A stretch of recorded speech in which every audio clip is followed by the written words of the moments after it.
은혜 받으실 하나님의 말씀은 갈라디아서 3장 27절에서 29절입니다. 누구든지 그리스도와 합하기 위하여 세례를 받은 자는 그리스도로 옷 입었느니라. 너희는 유대인이나 헬라인이나 종이나 자유인이나 남자나 여자나 다 그리스도 예수 안에서 하나이니라. 너희가 그리스도의 것이면 곧 아브라함의 자손이요 약속대로 유업을 이을 자니라. 아멘. 할렐루야. 오늘도 그리스도 예수 안에서 좋은 일이 일어날 줄로 믿습니다. 오늘 저는 빛의 갑옷을 입자, 이런 제목으로 함께 은혜 나누는 시간 갖도록 하겠습니다.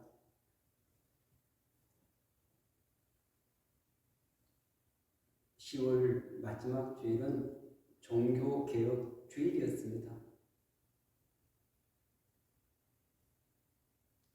이 기독교는 계속 이렇게 그 예수님이 그 사도들을 통해서 그 교회를 통해서 주신 그 유업들을 그대로 계승하는 것이 아니라 이 사단의 그런 수없는 미혹으로 말미암아 자꾸 변질되어 가는 것입니다. 그렇기 때문에 자꾸 이 개혁을 반드시 이루어야 되는 것입니다. 그래서 이 그리스도인들은 세상과 싸워야 됩니다. 내 안에 있는 옛사람과 싸워야 됩니다. 사단, 마귀와 싸워야 되는 것입니다. 이런 영적 전쟁, 보이지 않기 때문에 영적 전쟁이라고 하는데, 이 영적 전쟁은 그 실체가 있기 때문에 싸우는 거지, 실체가 없으면 그 싸움이 필요가 없는 것입니다. 그렇기 때문에 반드시 그 실체가 수많은 영향력을 끼치고 있기 때문에 믿음의 길을 걸어가는 데 있어서 수많은 방해 요인이 되기 때문에 세소가 되지 않기 위해서, 그리고 그 사단의 그런 영향력과 그 권세 아래서 우리가 끊임없이 싸우는 것입니다. 네 안에 있는 이 옛사람도 끊임없이 하나님의 말씀을 대적하는 이런 일을 하고 있기 때문에 그것과도 우리는 싸우고 있는 것입니다. 그런데 이 싸움은 거듭나지 않는 사람은 싸울 수가 없는 것입니다. 왜냐 그러면은 죄 가운데 빠져서 죄 가운데 살아가는 사람이 어떻게 그 어둠의 실체를 알고 그리고 하나님께 나아가는 그 길을 방해하는 이 어둠의 세력들과 존재를 알지 못하기 때문에 싸울 수가 없는 것입니다. 그래서 우리는 이런 정말 이 영적인 존재, 이런 세력들과 끊임없이 싸우게 되는데, 이 사단은 에덴 동산에서 부족한 것이 없는 데서 아담과 하와를 무너뜨렸습니다. 그리고 수없는 그런 영적 공격을 통해서 수많은 사람들을 우상 숭배로 빠지게 만들고 하나님을 온전히 섬기지 못하도록 하는 수많은 일들을 벌여왔습니다. 그런데 예수님께서는 이 사단의 그런 유혹을 기록된 말씀으로 물리쳤습니다. 그래서 저와 여러분들에게도 이런 영적인 싸움에서 승리하는 비결을 우리에게 깨닫게 해 주신 것입니다. 그래서 이 영적인 전쟁에서 승리하는 것은 반드시 우리에게 무기가 있는데 성령의 검인 것입니다. 에베소서 6장 18절에는 그 성령의 검, 그래서 이 성령의 검은 성령님과 그 하나님의 말씀, 이것을 통해서 원수마귀를 이기고 승리하는 놀라운 무기를 우리에게 주신 줄로 믿습니다. 근데 말씀이 없는데, 성령의 역사가 없는데 어떻게 이 영적인 싸움을 싸울 수 있겠습니까? 영적인 싸움에서 승리할 수 있겠습니까? 그래서 우리에게 성경은 너무나 중요한 것입니다. 그 종교개혁도 오직 성경으로, 오직 믿음으로, 오직 은혜로. 그런데 이 중세시대는 이 성경을 라틴어로 기록해놨기 때문에 일반 사람들은 읽을 수가 없는 것입니다. 성직자들조차도 제대로 이렇게 그것을 전체를 파악하고 안다는 것이 어려운 시대였습니다. 그래서 이 마르틴 루터를 통해서 종교개혁을 이루고 성경을 헬라어로 번역하기 시작한 것입니다. 그때 당시 그 공통으로 번역을 해서 수많은 사람들이 읽을 수 있도록 그 번역 작업을 한 것입니다. 그리고 그때 인쇄술이 이렇게 발전함으로 말미암아서 그래서 책으로 수많은 사람들에게 익히게 되었습니다. 오늘날에는 성경이 없는 사람이 그 없을 정도로 많은데 이 성경은 그냥 내가 가지고 다니고 집에 놔두고 이 말씀이 우리 안에 들어와서 우리가 그것을 가지고 적용을 하고 순종을 하고 믿고 의지하며 따르는 이런 모든 일들을 이 성경을 통해서 성령을 통해서 해야 되는데 이것이 무시당하는 시대를 살아가고 있습니다. 사단이 철저하게 우리 눈을 어둡게 만들어서 이 성경에서 정말 하나님을 믿고 예수님을 믿고 성령님을 믿고 그리고 유혹에 빠지지 않고 영적 전투를 하면서 그러면서 이 믿음의 그런 성숙을 이루어가야 되는데 그것을 하지 못하도록 우리 눈을 어둡게 하는 것입니다. 여러분, 성경이 없으면 우리는 믿음의 길을 바르게 걸어갈 수가 없습니다. 그리고 그 원수마귀들이 우리를 넘어뜨리려고 할 때 깨달을 수가 없는 것입니다. 생각을 통해서 오늘도 역사하고 우리 생각을 통해서 우리를 무너뜨리기 위해서 수많은 방법을 다 동원하고 있어도 내 안에 말씀이라는 이 세계관이 심어져 있지 않으면 나는 내 안에 심겨진 그 세계관으로 모든 것을 판단하고 결정하기 때문에 올바로 대처할 수가 없는 것입니다. 그렇기 때문에 저와 여러분들이 날마다 성경을 읽고 묵상하고 그 말씀 속에 순종하는 이 경건의 훈련은 해도 되고 안 해도 되고 그런 것이 아닌 것입니다. 이것은 매일매일 삶 속에 이루어져야만이 내가 하나님과 바른 교제를 나눌 수 있고 그리고 이 어둠의 권세들을 깨뜨릴 수 있고 하나님과 다른 믿음의 관계를 맺어가게 되는 줄로 믿습니다. 그리고 이 종교개혁에서 이 마르틴 루터가 로마서 1장 17절에 복음에는 하나님의 의가 나타나서 믿음에서 믿음에 이르게 하나니 기록된 바 오직 의인은 믿음으로 말미암아 살리라 함과 같으니라. 아멘. 그래서 이 복음에는 하나님의 의가 나타났다는 것입니다. 그것은 인간의 의, 율법의 의가 아니라 예수 그리스도를 믿음으로 만나는 그 의가 나타난 것입니다. 우리 노력으로, 우리 힘과 능력으로 이 하나님의 의에 도달할 수 있겠습니까? 그것은 그 아들 예수 그리스도를 통해서 그 십자가를 통해서 이루신 그 놀라운 의가 나타나서 우리를 의롭게 만들어 주신 줄로 믿습니다.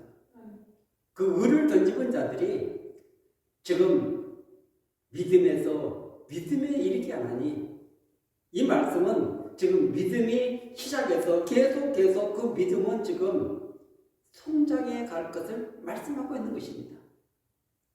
믿음은 아브라함이 지금 그 믿음의 그 조상이지 않습니까? 샘플이지 않습니까? 믿음의 모델이지 않습니까? 이 아브라함이 창세기 12장에 보면은 하나님께서 본토 친척 아비집을 떠나라. 그렇게 하면서 수많은 약속들을 주십니다. 그렇게 했을 때 아브라함이 그 말씀을 따라갔다고 성경은 기록하고 있습니다. 아브라함이 떠날 수 없는 그런 환경 속에서도 하나님은 많은 약속을 주셨지만 그 약속이 지금 손에 잡히는 것이 아닙니다. 그리고 그가 어디로 가야 될지 어떻게 가야 될지 알 수 없는 것입니다. 그 미지의 세계를 향해서 아브라함은 말씀을 따라 떠났습니다. 그리고 그 수많은 우여곡절 끝에 믿음의 성장을 자꾸 거듭해서 22장에 가면은 그 신앙의 성숙을 우리에게 가르쳐주고 있는 것입니다. 거기 그 아들 이삭을 번제로 드리라고 했는데 그 아내하고도 상의하지 않습니다. 그리고 그 번제할 그런 나뭇가지 이런 모든 것을 준비하는데 거기 결정적으로 제물이 있어야 되지 않습니까? 그 제물을 자기 아들로 삼으라는 것입니다. 근데 이 아브라함에게 약속한 이 약속, 이 이삭이 죽으면 그 약속이 성취되겠습니까? 성취되지 않습니다. 거기는 보면은 22장에는 보면은 전부 다 행복만 나오는 거지 다른 어떤 그런 믿습니다 그런 욕구가 없는 것입니다. 그런데 왜 아브라함이 거기에 순종하게 됩니까?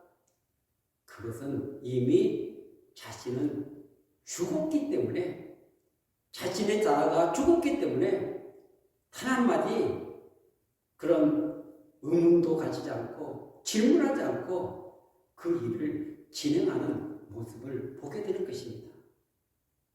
신학의 성숙은 내 예자가 죽고 그리고 그분의 말씀에 온전히 순종할 때 믿음의 성숙을 이루게 되는 줄 믿습니다.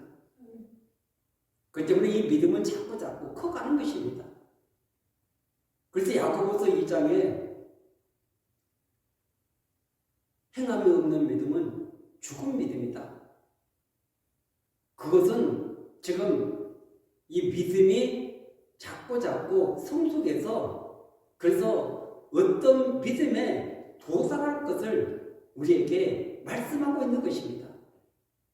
야고보서 2장 22절에 보면 내가 보거니와 믿음이 그 행함과 함께라고 행함으로 믿음이 온전하게 되었느니라.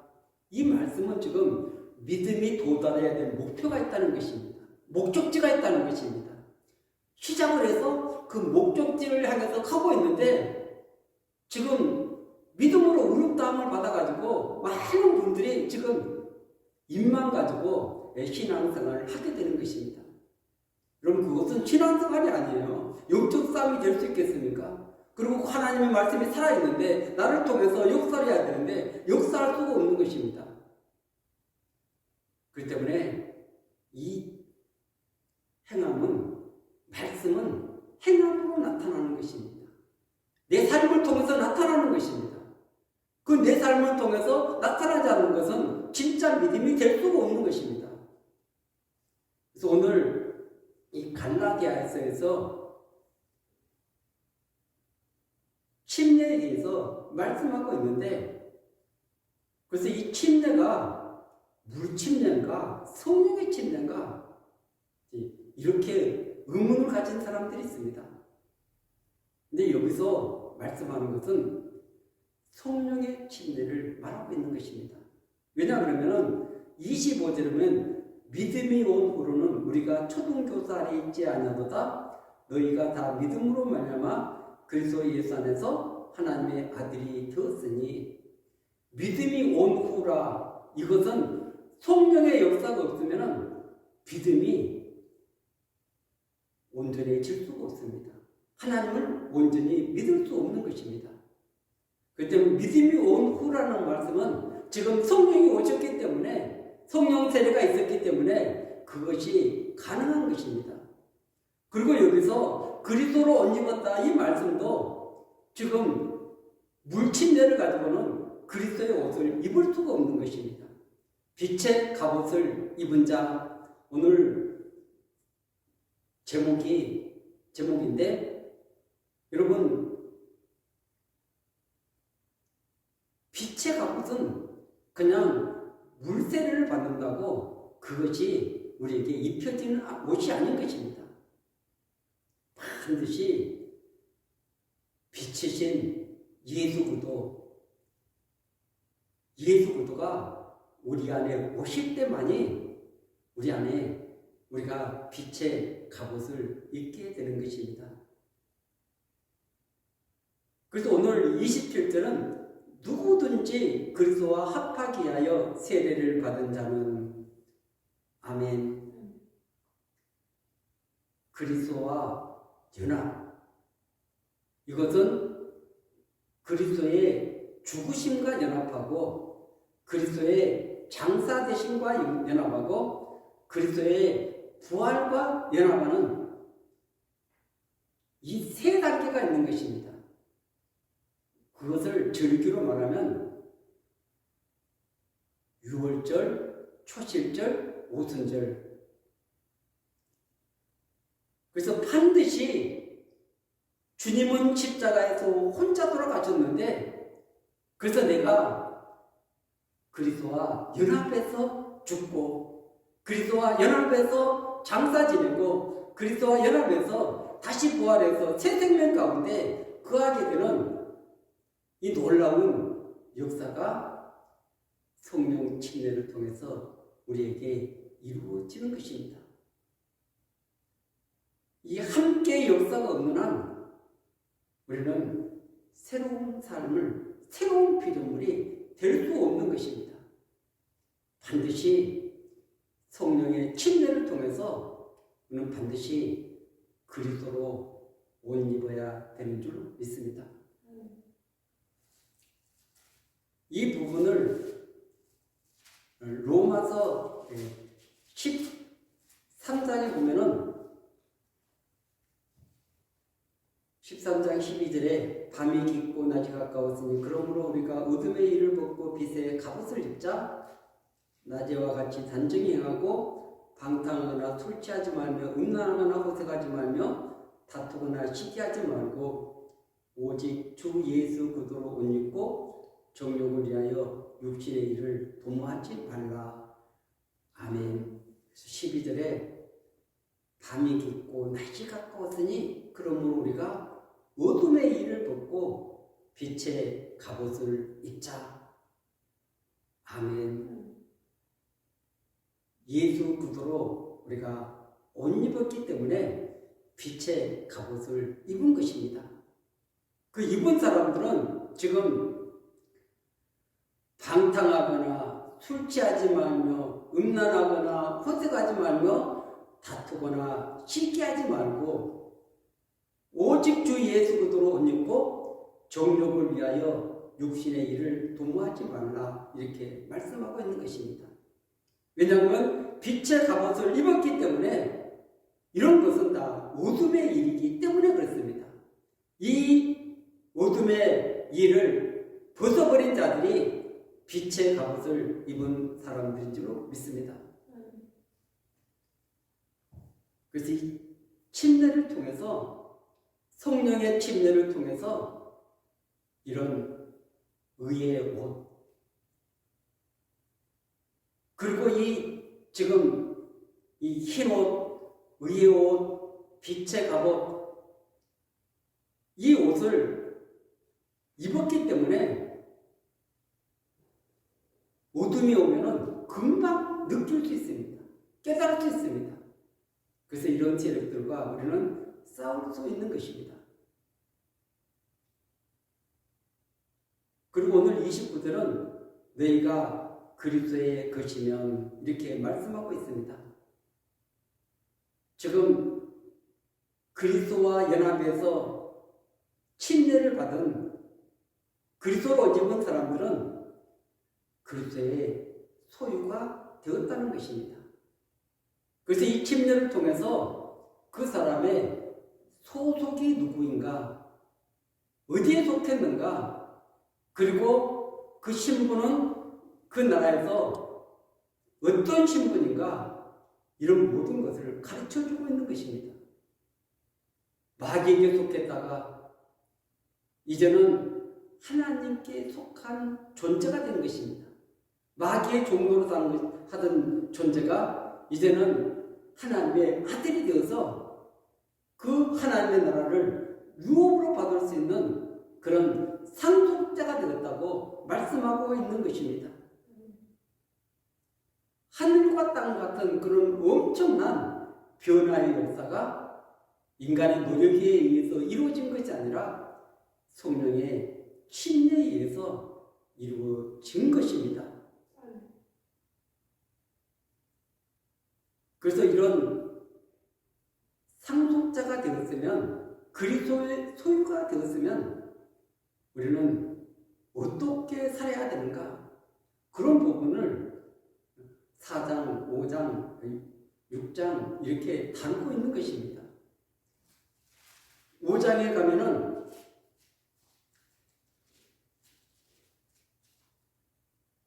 5장 16절 내가 이르노니 너희는 성령을 따라 행하라. 그리하면 육체의 욕심을 이루지 아니하리라. 아멘.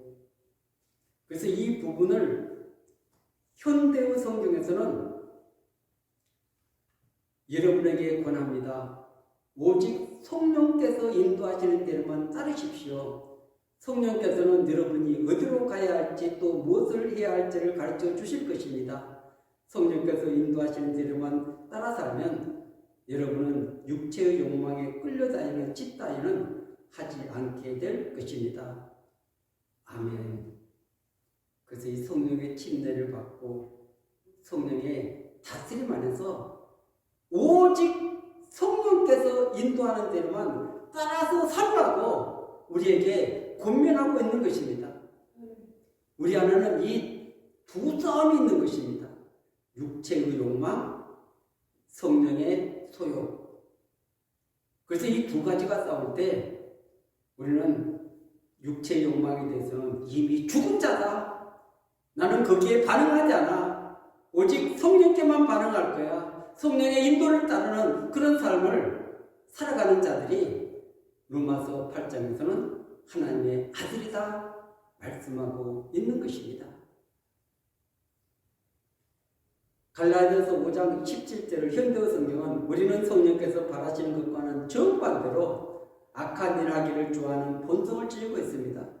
그러므로 성령께서 인도하시는 길을 따라 살며 선한 일을 하고자 하는 마음은 우리 본성의 욕망과는 정반대의 것입니다. 우리 속에 있는 이 두 힘은 서로 우리를 마음대로 조종하라고 끊임없이 싸우고 있습니다. 그리고 우리는 양쪽 틈에 끼어서 자유롭게 원하는 대로 할 수가 없습니다. 18절 그러나 성령이 인도하시는 대로만 따라 살면 더 이상 억지로 율법에 복종하려고 애쓸 필요가 없습니다. 아멘. 이 두 사이에서 끊임없이 갈등이 일어나지만 우리는 성령의 인도를 따르게 될 때 그래서 더 이상 율법에 복종하지 않는 그런 삶을 살아가게 되는 것입니다. 왜냐하면 성숙하게 되었기 때문에. 그래서 이런 부분들을 우리가 바르게 이해하고 알게 될 때 우리 신앙은 끊임없이 성장해 가고 성숙해 가야 되는 것입니다. 이 성경에서 믿음의 사람들이 사람들에게 요구하는 것은 최선을 다해서 그 목적지까지 달려가라는 것입니다. 그런데도 시작을 제대로 못했으니까 과정도 없고 목적점을 향해서 달려가는 이런 것이 없는 것입니다. 여러분, 지금 시대는 자다가 깰 시대입니다. 깨어나야 되는 것입니다. 준비해야 되는 것입니다. 기회는 우리에게 늘 있는 것이 아닌 것입니다. 하나님이 우리에게 주신 이 시간들은 정해져 있습니다. 그 정해진 그 시간을 향해서 지금도 째깍 달려가고 있는 것입니다. 오늘도 우리는 누구의 인도를 따르는가? 사단의 인도를 따르는가? 아니면 예수 그리스도를 통한 성령의 인도를 따르는가? 우리는 그 주님을 따르는 빛의 자녀인 것입니다. 빛의 갑옷을 입었습니다. 오직 그분께만 우리가 반응해야 될 줄 믿습니다. 그분께만 우리가 순종해야 될 줄로 믿습니다. 그분의 음성을 듣고 따라가야 될 줄로 믿습니다. 오늘도 주님은 우리의 선한 목자가 되어서 저와 여러분들을 믿음의 길로, 선한 길로, 영광의 길로 인도하고 계시는 줄로 믿습니다. 또 그 주님을 따라서 이 믿음의 길을 걸어간다면 마지막에 승리자, 끝에 오는 자, 정말 영광스러운 주님의 나라에서 해같이 빛나는 아름다운 역사가 반드시 있게 될 줄 믿습니다. 아멘.